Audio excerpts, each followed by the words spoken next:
നമസ്കാരം, ഞാൻ doctor Ashna's wellness clinic, Kannur Koothuparamba. നമ്മൾ ക്ലിനിക്കിൽ വന്ന ഭൂരിഭാഗം പേഷ്യൻസിൽ ഫാറ്റി ലിവർ വളരെ കോമൺ ആയിട്ട് കണ്ടുവന്നിട്ടുണ്ടായിരുന്നു. അത് ഫാറ്റി ലിവറിൻ്റെ ലക്ഷണങ്ങൾ വെച്ച് കണ്ടുപിടിച്ചതല്ല, മറ്റേതെങ്കിലും ഒരു അസുഖത്തെ തുടർന്ന് നമ്മൾ ബ്ലഡ് ടെസ്റ്റ് സജസ്റ്റ് ചെയ്യും. അപ്പോൾ ലിവർ ഫംഗ്ഷൻ ടെസ്റ്റിൻ്റെ അകത്ത് SGOT, SGPT, ആൽക്കലൈൻ ഫോസ്ഫേറ്റ് ഒക്കെ കൂടിയിട്ട് കണ്ടിട്ടുണ്ട്. അതുപോലെ തന്നെ നമ്മളിപ്പം ചിലവർ പറയും വയറുവേദന, യൂറിൻ ഇൻഫെക്ഷൻ, ഫൈബ്രോയിഡ്, PCOD അങ്ങനെയുള്ളവരോടൊക്കെ നമ്മൾ വയറ് സ്കാൻ ചെയ്യാൻ പറയും. അപ്പോൾ അങ്ങനെയുള്ളവർ ചെയ്യുമ്പോഴും എന്തായി, ഫാറ്റി ലിവർ എന്ന് പറഞ്ഞൊരു കാര്യം നമ്മൾ ആ സ്കാനിങ്ങിൽ ഡയഗ്നോസ് ചെയ്തു. ഇങ്ങനെയാണ് കുറേ പേഷ്യൻസിന് രോഗലക്ഷണങ്ങളില്ലാതെ നമ്മൾ ഫാറ്റി ലിവർ ഉണ്ട് എന്നുള്ളത് ഡയഗ്നോസ് ചെയ്തിട്ടുണ്ടായിരുന്നത്. മുന്നൊക്കെ ഒരു 40 വയസ്സിന് മുകളിലുള്ളവർക്കായിരുന്നു ഫാറ്റി ലിവർ കണ്ടിട്ടുണ്ടായിരുന്നത്. പക്ഷേ ഇപ്പോൾ 10 വയസ്സിന് മുകളിലുള്ള കുട്ടികളിൽ വരെ ഫാറ്റി ലിവർ ഉണ്ട്. ഒരു കുറച്ച് നാളുകൾക്ക് മുന്നേ നമ്മുടെ ക്ലിനിക്കിൽ പാരൻസും കുട്ടികളായിട്ട് വന്നു. അപ്പോൾ ഒരു 14 വയസ്സുള്ളൊരു കുട്ടി. അപ്പോൾ ചോദിച്ചു എന്താ പ്രശ്നം. അപ്പോൾ കുട്ടീൻ്റെ പാരൻസാണ് പറഞ്ഞത് ഫാറ്റി ലിവർ.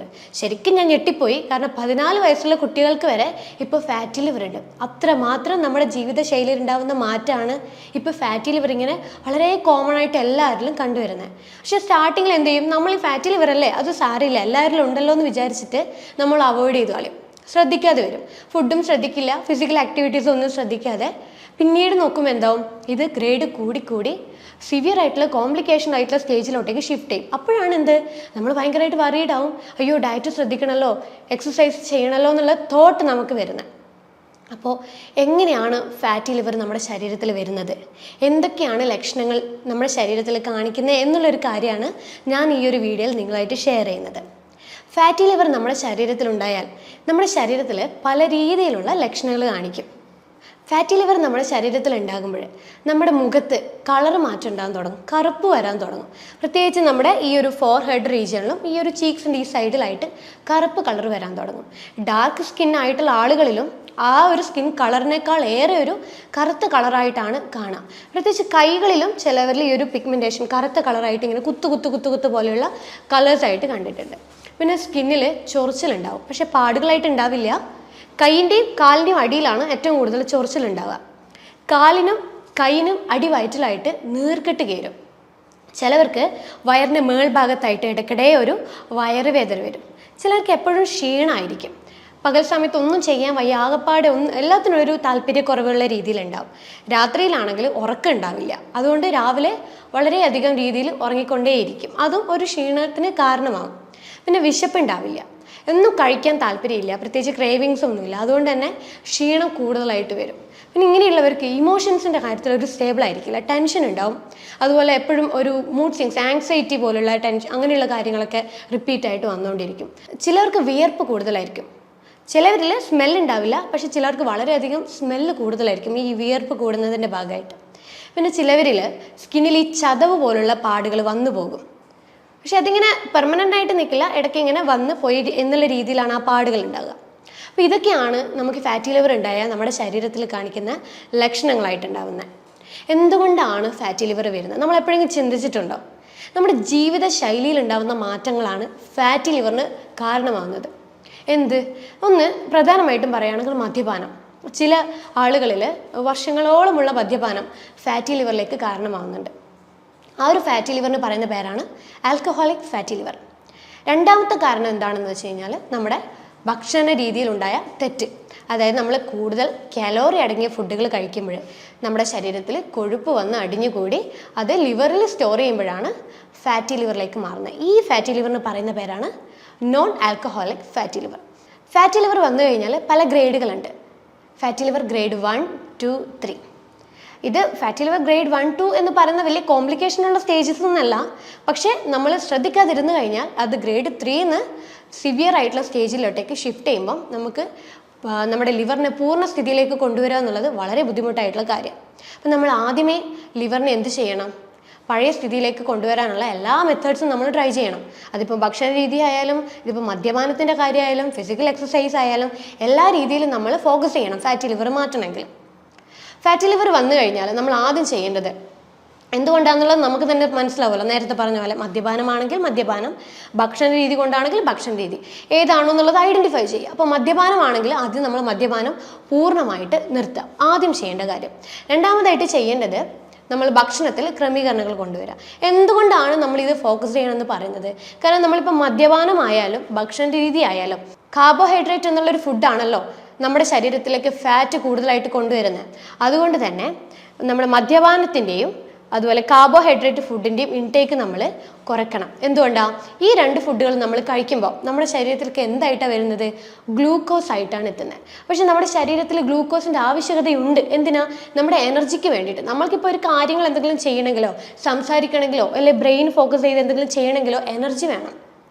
അപ്പോൾ ഈ എനർജിക്കാണ് ഗ്ലൂക്കോസ് എന്ന് പറയുന്നൊരു ഘടകം നമ്മുടെ ഉള്ളിലോട്ട് വരുന്നത്. ഉള്ളിലേക്ക് ഗ്ലൂക്കോസ് എത്തിക്കഴിഞ്ഞാൽ നമ്മുടെ ശരീരം എന്ത് ചെയ്യും? ആവശ്യമുള്ളത് നമ്മുടെ ഗ്ലൂക്കോസ് ശരീരം യൂസ് ചെയ്യും. പക്ഷേ നമ്മൾ ആവശ്യത്തിൽ കൂടുതൽ കഴിക്കുന്നുണ്ടെങ്കിലോ അങ്ങനെ വരുമ്പോൾ നമ്മുടെ ശരീരം എന്താ ചെയ്യണേ? കൂടുതലുള്ളതിന് നമ്മുടെ ശരീരം തള്ളി മാറ്റി അത് ലിവറിലേക്ക് അടിഞ്ഞുകൂടി വരുമ്പോഴാണ് എന്ത് തുടങ്ങുന്നത്? ഫാറ്റി ലിവർ തുടങ്ങുന്നത്. മദ്യപാനം ഞാൻ സപ്പോർട്ട് ചെയ്യില്ല, കാരണം മദ്യപാനം നമ്മുടെ ശരീരത്തിന് ഹാനികരമാണ്. ഭക്ഷണ രീതി നമുക്ക് എന്തായാലും നമുക്ക് ആവശ്യമുള്ള രീതിയിൽ കഴിക്കേണ്ടതാണ്.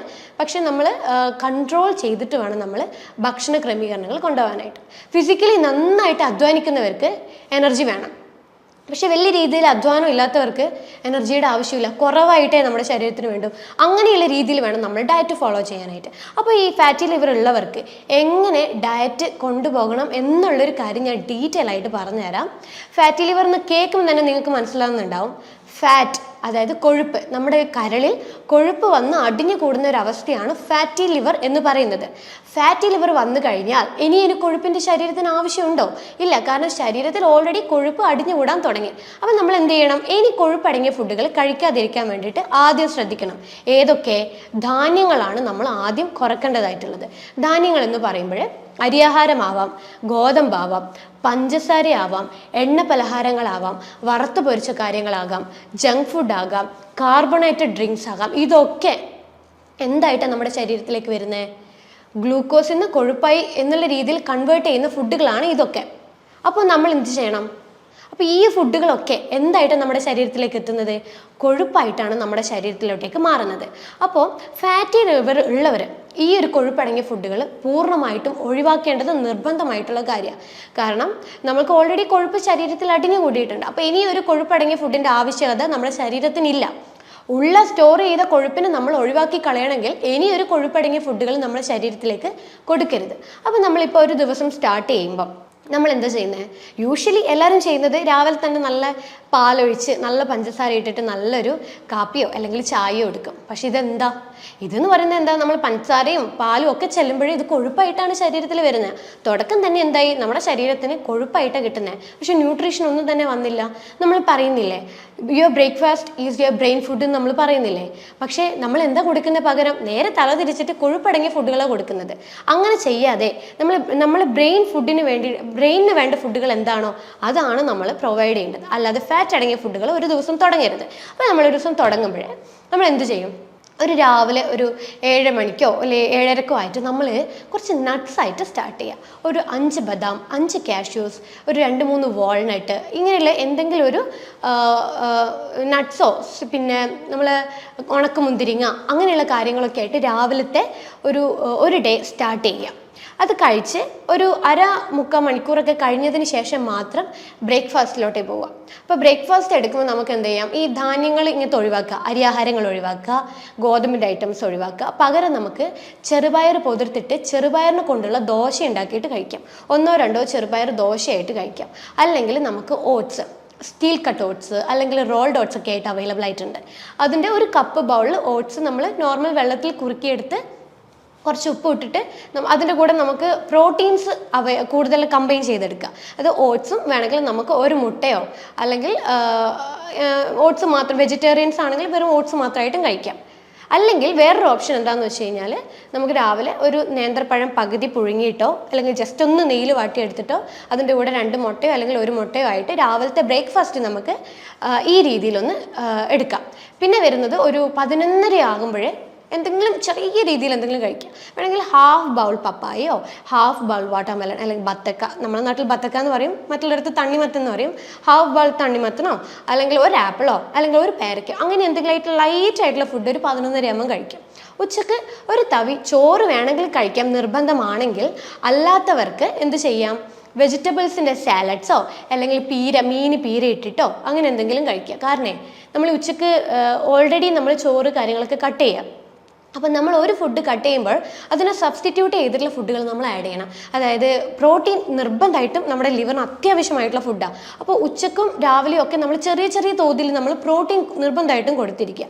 അതും ചെറിയ ചെറിയ മീനുകൾ എന്ന ഫോമിലോ അല്ലെങ്കിൽ മുട്ടയായിട്ടോ അല്ലെ ചിക്കനായിട്ടോ അങ്ങനെ ഏതെങ്കിലും ഒരു രീതിയിൽ നമ്മൾ ദിവസവും പ്രോട്ടീൻ ഉൾപ്പെടുത്താൻ വേണ്ടി ശ്രമിക്കുക. അപ്പോൾ ഉച്ചക്കത്തെ ഫുഡിൽ നമുക്ക് എന്ത് ചെയ്യാം, മീൻ പൊള്ളിച്ചിട്ടോ അല്ലെങ്കിൽ നമുക്ക് മീൻ വേണമെങ്കിൽ പീര ഇട്ടിട്ടോ അങ്ങനെ എന്തെങ്കിലും ആക്കിയിട്ട് മീൻ കഴിക്കുക. അതിൻ്റെ കൂടെ വെജിറ്റബിൾസിൻ്റെ തോരനോ അല്ലെങ്കിൽ പിന്നെ അവിയലോ പിന്നെ സാലഡ്സോ അങ്ങനെ എന്തെയായിട്ട് ഇതിൻ്റെ കൂടെ കഴിക്കുക. അങ്ങനെ വരുമ്പോൾ നമ്മുടെ വയറ് ഫുള്ളാണ്. നമുക്കൊരിക്കലും ചോറ് കഴിച്ചില്ലല്ലോ എന്നൊരു തോന്നൽ വരില്ല. ഇങ്ങനത്തെ ഫുഡ് കഴിച്ച് വരുമ്പോൾ തന്നെ വയറ് നിറഞ്ഞൊരു ഫീൽ ഉണ്ടാവും. അപ്പോൾ നമ്മുടെ ശരീരത്തിലേക്ക് ആ ടൈമിലേക്ക് കൊഴുപ്പായിട്ടൊന്നും ചെല്ലുന്നില്ല. പിന്നെ നമുക്ക് എന്ത് ചെയ്യാം, ഒരു 4 മണിയാകും എഗെയിൻ ഒരു കുറച്ച് നട്ട്സ് കാര്യങ്ങൾ ഉൾപ്പെടുത്താം. വേണമെങ്കിൽ ഗ്രീൻ ടീയോ അല്ലെങ്കിൽ കട്ടൻ കാപ്പിയോ നിർബന്ധമുള്ളവർക്ക് കട്ടൻ കാപ്പിയോ നിർബന്ധമുള്ളവർക്ക് കട്ടൻ കാപ്പിയായിട്ടും എടുക്കാം. അത് വിത്തൗട്ട് ഷുഗർ ഇല്ലാതെ വേണം നമ്മൾ കട്ടൻ കാപ്പിയൊക്കെ ആയിട്ട് എടുക്കാൻ വേണ്ടിയിട്ട്. അല്ലെങ്കിൽ ഫ്രൂട്ട് സാലഡ്സോ അല്ലെങ്കിൽ കുറച്ച് നട്ട്സോ അങ്ങനെ എന്തൊക്കെ ആയിട്ട് വൈകുന്നേരത്തെ ഫുഡാക്കി മാറ്റാം. രാത്രി ഒരു 7 മണിക്കുള്ളിൽ നമ്മുടെ ഭക്ഷണ രീതി സ്റ്റോപ്പ് ചെയ്യണം. കാരണം കിടക്കുന്നതിന് മുന്നേ ഒരു 2-3 മണിക്കൂർ മുന്നേ നമ്മുടെ വയറ് കാലിയായിട്ട് വേണം നമ്മൾ ഉറക്കത്തിലേക്ക് പോകാനായിട്ട്. അല്ലെങ്കിൽ എന്താവും, നമ്മൾ ഉറങ്ങുമ്പോഴും നമ്മുടെ വയറിങ്ങനെ പണിയെടുത്തുകൊണ്ടിരിക്കുക, മെറ്റബോളിസം കുറയും. മെറ്റബോളിസം എന്ന് വെച്ചാൽ എന്താ, നമ്മുടെ ശരീരത്തിലെ കോശങ്ങൾ ഫുഡിനെ എനർജി ആക്കി മാറ്റുന്ന ആ ഒരു രീതി അത് കുറഞ്ഞു പോകും. അങ്ങനെ കുറയുമ്പോഴാണ് എന്താവുന്നത്, നമ്മുടെ ശരീരത്തിൽ കൊഴുപ്പ് വന്ന് അടിഞ്ഞുകൂടുന്നത്. കാരണം ഫുഡ് എനർജി ആക്കുന്നില്ലല്ലോ. അങ്ങനെ വരുമ്പോഴേ നമുക്ക് കൊഴുപ്പ് കൂടുതലായിട്ട് വരും, ഫാറ്റി ലിവർ വരും, അമിതവണ്ണം വരും, PCOD വരും, ഡയബറ്റിക് ആവും, പ്രമേഹം, പിന്നെ കൊളസ്ട്രോൾ, ഇങ്ങനെയുള്ള പല കണ്ടീഷൻസ് വരും. അപ്പോൾ രാത്രി ഒരു 7 മണി ആകുമ്പോഴേക്കും നമ്മൾ രാത്രിത്തെ ഫുഡ് സ്റ്റോപ്പ് ചെയ്യണം. അത് എന്തൊക്കെയാണെന്ന് വെച്ചാൽ സെയിം നമുക്കൊരു കുറച്ച് സാലഡ് ഫോമിൽ എന്തെങ്കിലും ഉണ്ടാക്കുക, അല്ലെങ്കിൽ വെജിറ്റബിൾസിൻ്റെ തോരൻ ഉച്ചക്കത്തെ ബാക്കിയുണ്ടെങ്കിൽ അത് കഴിക്കാം. അങ്ങനെ എന്തെങ്കിലും രീതിയിൽ കഴിക്കുക. ഒരിക്കലും ചോറോ അല്ലെങ്കിൽ രാവിലത്തെ ബ്രേക്ക്ഫാസ്റ്റ് എന്തെങ്കിലും ബാക്കിയുണ്ടെങ്കിൽ അതോ അങ്ങനെയൊന്നും കഴിക്കരുത്.